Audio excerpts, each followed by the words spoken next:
Arr, me hearties! Welcome back to another Pirate episode on History Inquirer.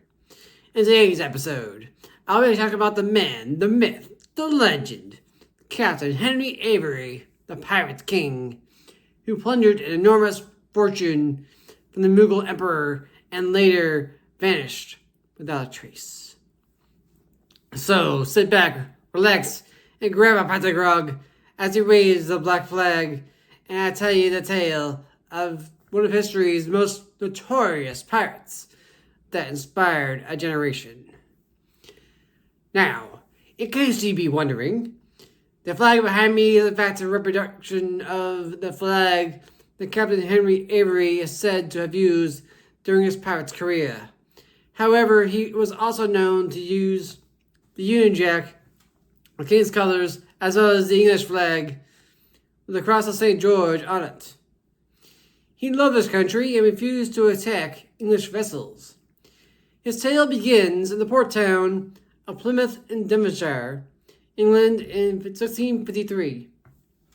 He grew up running around the docks, watching the merchants unload their cargoes, and hearing stories about Sir Francis Drake, Henry Morgan, and among others. Plymouth was a city for adventurers, and it seems he was determined to be one of them. His mother died when he was 6 years old, and his father died when he was 11. He was taken in by his aunt, who passed away 4 years later and inherited an estate worth £500. Afterwards, he began a seafaring career as a cabin boy and then as a sailor on various merchant vessels, and joined the Royal Navy as a midshipman following England's entry into war with France in 1688. While at sea, corrupt forces back at home conspired to steal his inheritance. He went to court to try and win back what was his, but he lost. He also found that his fiancée had run off with another man. It was at this time that Henry vowed to make something of himself and have his revenge. In 1694, he served on the privateering ship Charles II as first mate, hunting down buccaneers and smugglers in the West Indies. The ship was part of a fleet that had to sail to La Coruña, Spain, to collect privateering documents before heading to the Caribbean.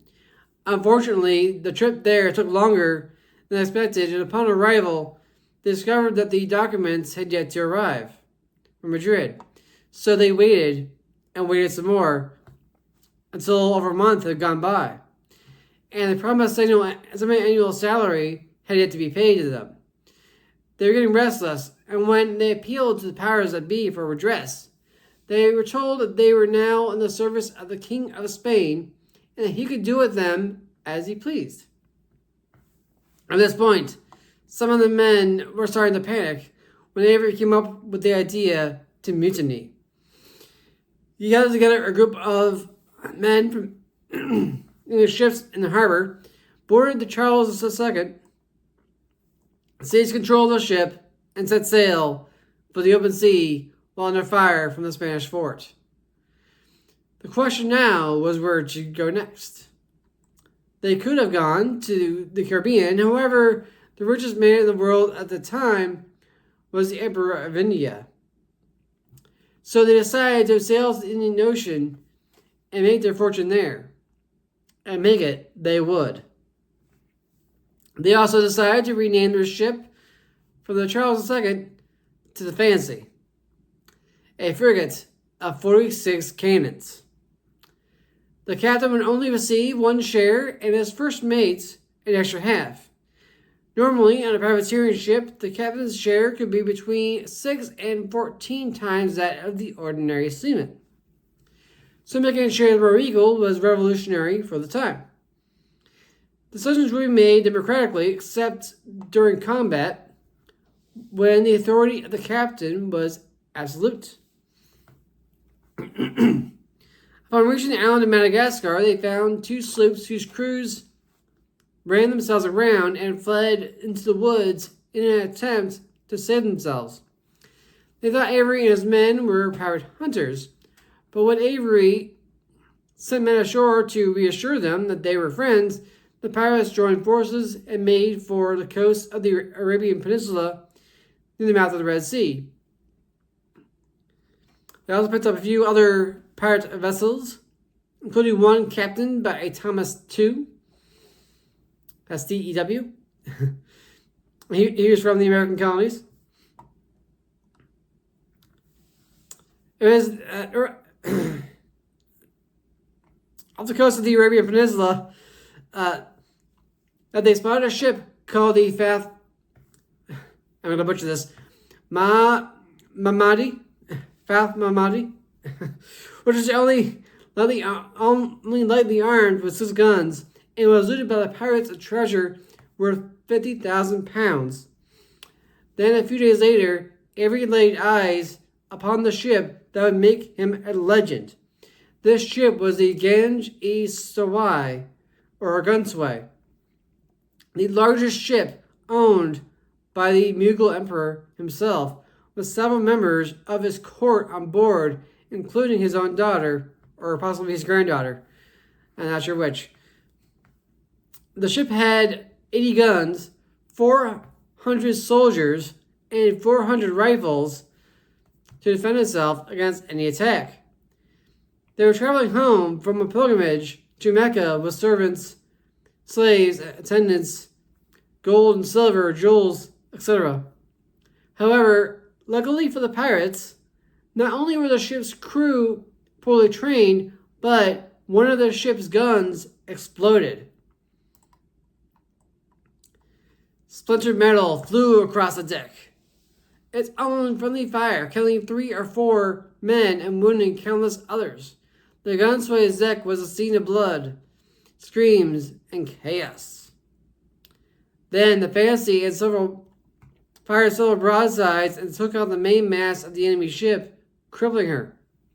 Aboard the ship, all was chaos, confusion, and panic. When the pirates boarded the ship, they met with little resistance.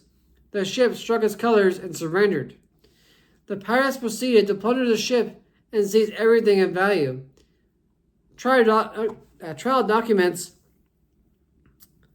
and accounts of Indian witnesses and English officials make it clear that Avery presided over an orgy of violence. For several days, the pirates raped female passengers of all ages. Among the victims was one of the Mughal emperor's relatives, not a young princess, but the elderly wife of one of his courtiers. Legend has it that Avery ended up marrying the Indian princess, but that has not been confirmed. What has been confirmed is that the princess was very hospitable to Avery in return for protection. She and her attendants gave Avery wealth out of her own secret stores and provided him with a feast fit for king. Once the pirates were satisfied, they let the ship go. The pirates then returned to Madagascar to divide the plunder, which the emperor's royal court puts at 600,000 pounds. Although the English East India Company was a more conservative figure of 325,000 pounds. This was without a doubt the greatest prize taken by a pirate in history. However, word about what had happened, what they had accomplished, made its way back to the Mughal emperor, that his ship was plundered by Englishmen. As you can imagine, he was not very happy about this, and the English East India Company had to make every effort to pacify him, as well as the English government. Word also reached Europe and the British Isles to the shock and alarm of everyone. Thus, Avery became public enemy number 1, and a massive manhunt was underway, with England sending pirate hunters to the Indian Ocean to hunt Avery down.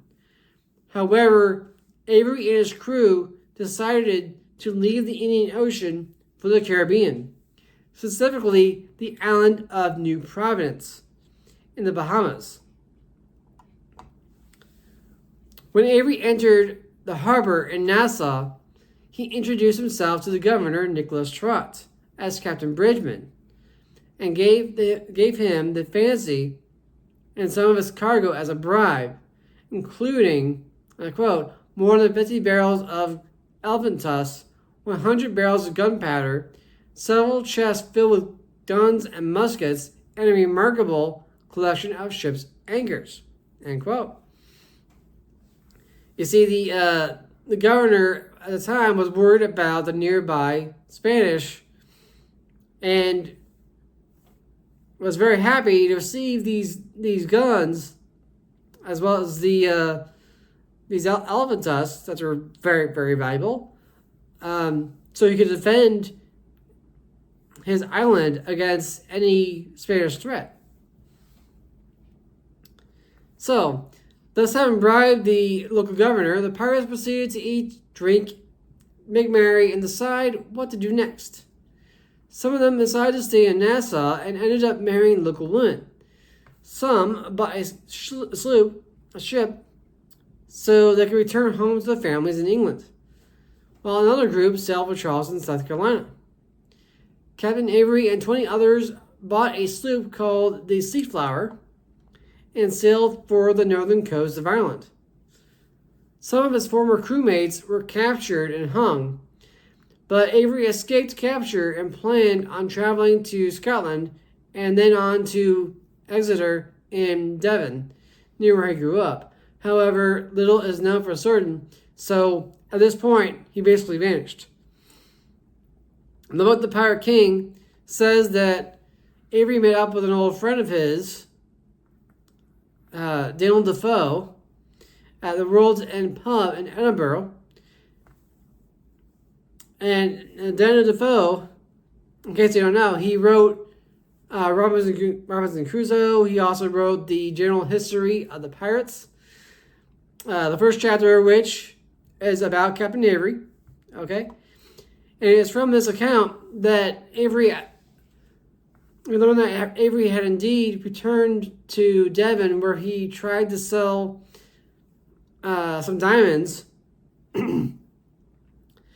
but he wasn't given what that diamonds were worth. It was given less, and in fact, he ended up dying penniless with hardly enough money for a coffin.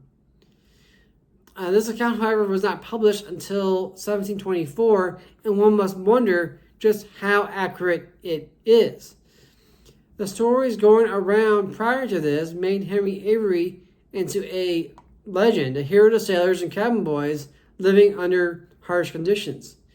He inspired a generation of men and a few women who became pirates like him, such as William Kidd, Benjamin Hornigold, Edward Blackbird Teach, Blackstone Bellamy, and Anna Bonny, to name a few. It was the exploits of Captain Henry Avery that would launch the golden age of piracy, from which we get books, plays, and movies like The Successful Pirate, which was debuted around 1712, 1713, and was about the exploits of Henry Avery. Also, Treasure Island, which was inspired by Defoe's works, Peter Pan, and of course, the Pirates of the Caribbean franchise. Thank you all for watching. Please remember to like, comment, and subscribe, and I'll see you all next time on the History Inquirer. Thank you. Hey, one more thing. I can't talk about a guy calling himself the King of the Pirates without talking about the Pirates of Penzance.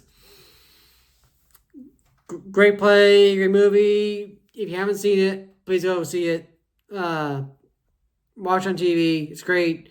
But it's a wonderful thing to be a pirate's king. Now, I actually looked it up on Wikipedia, and I don't know if it was inspired in any way by the story of Captain Henry Avery. However, you have to wonder, you have a guy that's legendary for being a pirate king, and then you have a play about a pirate king or a pirate king in the play. Anyways, you gotta wonder about the inspiration for that. Anyways, that's all for now. And I'll see you all next time on History Inquirer. But it's a wonderful thing to be a pirate king. Thank you. I'm back. Now I shall sing for you a bit of the Pirates of Penzance. I am a pirate king. Oh, better far to live and die under the brave black flag I fly than play a sanctimonious part with a pirate's head and a pirate's heart. Away to the cheating world go you, where pirates all are well-to-do. But I'll be true to the song I sing, and live and die a pirate king. For I am a pirate king, and it is a glorious thing to be a pirate king. For I am a pirate king, you are. Hurrah for a pirate king! Hurrah! Oh, and by the way, here's that book, A General History of the Pirates by Daniel Defoe and edited by Captain Charles Johnson. Came out in 1724. Anyways, that's all for now. Until next time, History Inquirer.